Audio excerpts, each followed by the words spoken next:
RBI పరపతి విధానాన్ని governor Shaktikant Das విడుదల చేశారు. ఇప్పుడు ప్రత్యక్ష ప్రసారం ద్వారా వీక్షిద్దాం. On travel and tourism surging in the last few months.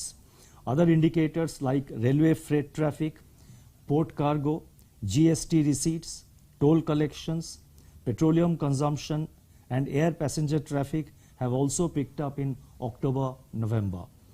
The recent reductions in excise duty and state VAT on petrol and diesel should support consumption demand by increasing purchasing power.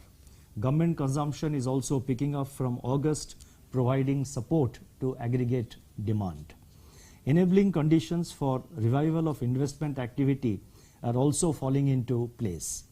The production of capital goods remained above the pre-pandemic level for the third month in a row during September, while imports of capital goods increased by double digits during October for the 8th consecutive month. The central government's relaxation of additional market borrowings by states equivalent to 0.5% of GSDP of the respective states, subject to, of course, certain capex related milestones, and the decision to front load tax devolution are likely to bolster capital outlays of the states.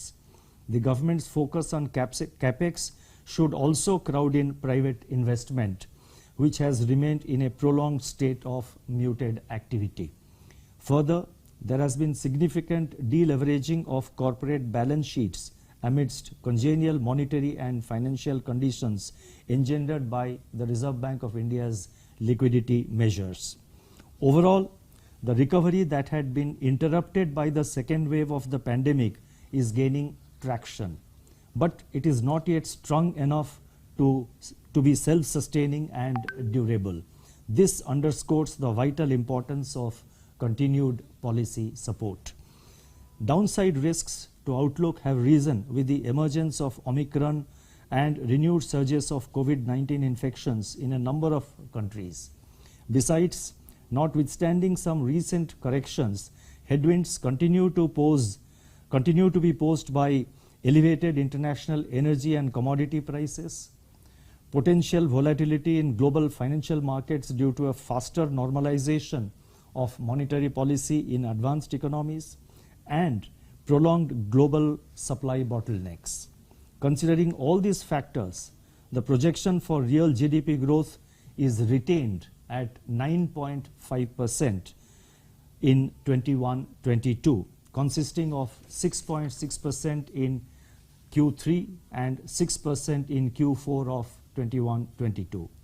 Real GDP growth is projected at 17.2% for Q1 22-23 and at 7.8% for Q2 22-23. I would now like to turn to inflation. Headline CPI inflation ticked up in October to 4.5% from 4.3% in September, after falling sharply between June and September. This uptick mainly reflected a spike in vegetable prices due to unseasonal rains in some parts of the country. Hardening international energy prices have kept domestic and kerosene prices elevated for nearly 3 quarters, edging up fuel inflation to 14.3% in October. The persistence of high core inflation, that is CPI inflation excluding food and fuel, since June 2020 is an area of policy concern in view of input cost pressures that could rapidly be transmitted to retail inflation as demand strengthens.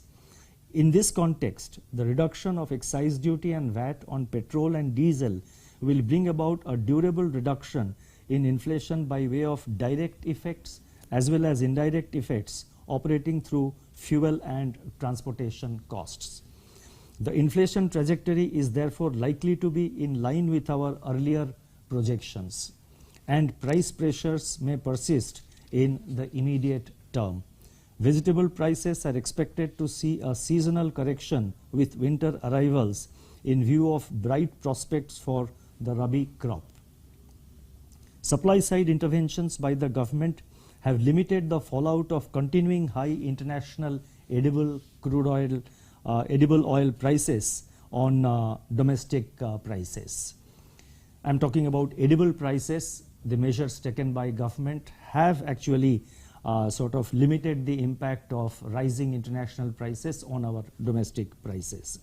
Though crude oil prices have seen some correction in the recent period, a durable containment of price pressures would hinge on strong global supply responses to match the pickup in demand as pandemic restrictions ease.